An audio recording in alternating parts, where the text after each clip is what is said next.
जय हिंद। देखिए 1799 पोस्ट का एग्ज़ाम डेट आउट हो चुका है। एक 18 जनवरी और 21 जनवरी, और अब समय चूँकि बहुत कम है तो कुछ सिलेक्टेड टॉपिक पढ़ना बहुत ज़रूरी है और उसका रिवीजन बार बार करना ज़रूरी है। आप लोग बार बार बोल रहे थे कि टॉपिक बताइए कि कौन सा अधिक फोकस करें, तो उस टॉपिक को मैंने काफ़ी रिसर्च के बाद कुछ खास टॉपिक मैंने बनाया है, उस पर आप ज़रूर फोकस कीजिएगा और उसको एकदम कंप्लीट ही रखिएगा। जैसे हिस्ट्री की बात करें तो जो फ्रीडम मूवमेंट है, जो राष्ट्रीय आंदोलन है, वो तो 100%, और साथ ही साथ गांधी जी से संबंधित सारी बातें, कांग्रेस अधिवेशन जो मुख्य मुख्य हैं वो ज़रूर, ये इतना ध्यान रखना है हिस्ट्री का, मॉडर्न हिस्ट्री में।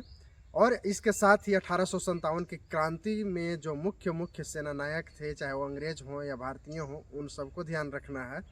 साथ ही साथ अब प्रमुख वायसराय और उनके कार्य, ये बहुत पूछता है, जैसे लॉर्ड कॉर्नवालिस। तो ये सब जो मुख्य मुख्य वायसराय थे, जैसे लॉर्ड माउंटबेटन, तो जो मेन मेन कार्य उन लोगों ने किया है वो ज़रूर ध्यान रखिएगा। फिर कह सकते हैं धार्मिक सुधार आंदोलन जो हुआ था, धार्मिक सुधार आंदोलन ध्यान दीजिएगा कि मध्यकालीन भारत में भी हुआ था और साथ ही साथ इसमें भी हुआ था, मॉडर्न हिस्ट्री में, आधुनिक इतिहास में भी। तो मध्यकालीन भारत वाला भी याद रखिएगा, खास करके जो सूफी आंदोलन हुआ और सूफी के बाद सिख वाला हुआ, वो दोनों। लेकिन धार्मिक सुधार आंदोलन मॉडर्न हिस्ट्री का ज़्यादा बेहतर ढंग से याद रखिएगा। अब आते हैं मध्यकालीन भारत में। मध्यकालीन भारत में कुछ खास सुल्तान हुए थे, तो उनको ज़रूर याद रखिए, जैसे इल्तुतमिश, अलाउद्दीन खिलजी, एमटीबी मतलब मोहम्मद बिन तुगलक, इन लोगों को ज़रूर ध्यान रखिएगा। और मध्यकालीन भारत की ही बात करें तो जब मुग़ल शासनकाल आरंभ हुआ तो उसमें हुमायूं, अकबर, उसका जो पीढ़ी है मैक्सिमम लोगों को याद रखिएगा, और उनके मुख्य मुख्य जो घटनाएं, युद्ध उनके समय में हुए, वो ज़रूर याद रखिएगा। अब बात करते हैं पॉलिटी की। पॉलिटी में बहुत ही आसान है अगर ध्यान रखा जाए तो, जैसे प्रस्तावना, संवैधानिक विकास, मूल अधिकार, मूल कर्तव्य, हाईकोर्ट और सुप्रीम कोर्ट से संबंधित कार्य, उनकी शक्तियां और अनुच्छेद, राष्ट्रपति, राज्यपाल से संबंधित अनुच्छेद और उनके कार्य, शक्ति वगैरह, ये सारा चीज़ ध्यान रखिएगा। और एक महत्वपूर्ण है सूचियाँ, जो बनाया गया है, संघ सूची, राज्य सूची और समवर्ती सूची, तो उनकी सूचियों का लिस्ट भी ध्यान रखिएगा, बार बार एग्जाम में पूछा गया है। और महत्वपूर्ण जितने भी अनुच्छेद हैं, जितना आप अधिक से अधिक याद रख सकते हैं याद रखिए। बात करते हैं ज्योग्राफी की। ज्योग्राफी में भारत का भूगोल, पूरा जो भारत का भूगोल है, भारत एक परिचय, अक्षांश, देशांतर, कहाँ पर कौन सा क्या है, वो सारा चीज़, साथ ही नदी, पहाड़, पठार, मरुस्थल, द्वीप समूह ज़रूर याद रखिएगा।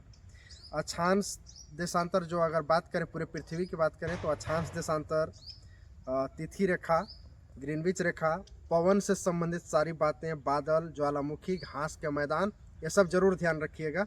महत्वपूर्ण नहरें, कौन सा किसको जोड़ता है, वो सब जरूर याद रखिएगा। इकोनॉमिक्स की बात करें तो जीडीपी प्लस एनएनपी, जो ये सब है, ज़रूर याद रखिएगा। मुद्रास्फीति, योजना तो ज़रूर याद रखिएगा।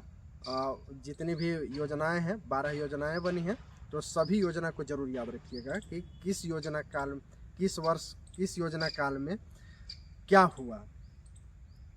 बात करते हैं साइंस का। तो साइंस में जो ह्यूमन सिस्टम है, जैसे digestive system, respiratory system, reproductive system, ये सारा जितना कोशिश कर सकते हैं आप रिवीजन कीजिए, जो मेन मेन पॉइंट है उसको देख लीजिए।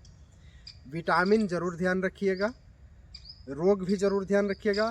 ब्लड से संबंधित बातें, जैसे ब्लड से संबंधित बातें में खास करके ब्लड ग्रुप वगैरह ज़रूर ध्यान दे लीजिएगा।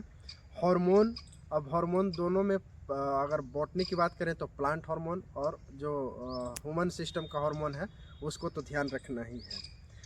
बॉटनी में सेल तो दोनों का ध्यान रखना है, ह्यूमन या कह सकते हैं कि एनिमल सेल और प्लांट सेल दोनों को, और दोनों का टिश्यू भी, सेल और टिश्यू।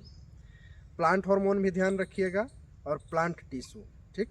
अब बात करते हैं स्टैटिक का। स्टैटिक में आपको मुख्य रूप से ध्यान रखना है, जैसे लोक नृत्य, जनजातियाँ, खेल खिलाड़ी हो गए, किस खेल में कितने खिलाड़ी होते हैं, इस तरह की जो भी लूसेंट में देखिएगा, जब पीछे जाइएगा लूसेंट के तो स्टैटिक आपको मिलेगा वहाँ पर। देश राजधानी कोशिश कीजिएगा कि याद रहे, खास करके जो चर्चा में देश वगैरह रहे हैं उनका। और करेंट अफेयर्स से सबसे अधिक चूँकि क्वेश्चन पूछे जाते हैं, तो करेंट अफेयर्स को किसी भी हाल में नहीं छोड़िएगा। अगर करेंट अफेयर्स छूट गया तो आपकी हार निश्चित है, करेंट अफेयर्स पर आपने विजय प्राप्त कर ली तो आपकी जीत निश्चित है।